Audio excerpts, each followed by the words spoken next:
বাঙালি যে সত্যি খাদ্যরসিক তার প্রমাণ দিতে আর বইপত্র না, একটা মেলাই যথেষ্ট। মাত্র কয়েক ঘন্টায় প্রায় 10 লক্ষ টাকার মিষ্টি বিক্রি শুনে অবাক হচ্ছেন, কিন্তু এটাই বাস্তব।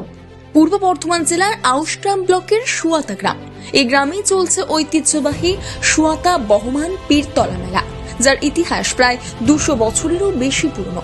পীর বাবার স্থানকে কেন্দ্র করে পৌষ সংক্রান্তির দিন থেকে শুরু হয়েছে এই মেলা, চলবে টানা 5 দিন।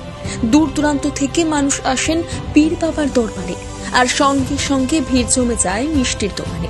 এখানে একটা কথা খুব পরিচিত, সুয়াতার মেলায় এসে মিষ্টি না কিনে কেউ ঘরে ফেরে না। কেউ কিনছেন 200 টাকার মিষ্টি, কেউ 2000 টাকার, আবার কেউ বালতি হাঁড়ি ভর্তি করে মিষ্টি নিয়ে বাড়ি ফিরছেন।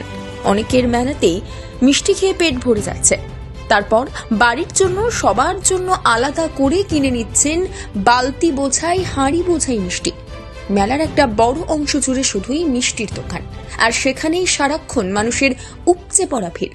মিষ্টি বিক্রি করে খুশি ব্যবসায়ীরাও। তাদের কথায়, এটা বহুত পুরনো মেলাটা, ঐতিহ্য আছে বাবা ব্রহ্মণ সাহেব পীরতলার মেলা। এটা এখানে যে মিষ্টি বিক্রি একটা যে মানে প্রতিভা রয়েছে, এটা তারা দীর্ঘদিন ধরে এই বাবার প্রসাদ হিসেবে এসব মিষ্টি তারা নিয়ে যায়, এবং সব তারা নিজেদের আত্মীয় বা কুটুম বাড়িতে সব এগুলোকে মানে নিয়ে গিয়ে সব বাড়িতে বাড়িতে মানে বিতরণ প্রসাদ হিসেবে এরা নিয়ে যায়। এই জন্য মিষ্টিটা এখানে বেশি বিক্রি। আগের তুলনায় মিষ্টি বিক্রি কিছুটা কম হলেও আজও সুয়াতার মেলায় যে পরিমাণ মিষ্টি বিক্রি হয় তা সত্যি এক বিশাল ব্যাপার। 200 বছরের ঐতিহ্য, ভক্তি আর বাঙালির মিষ্টির ভালোবাসা, সব মিলিয়ে সুয়াতার পীরতলার মেলা মানে মিষ্টির মহোৎসব।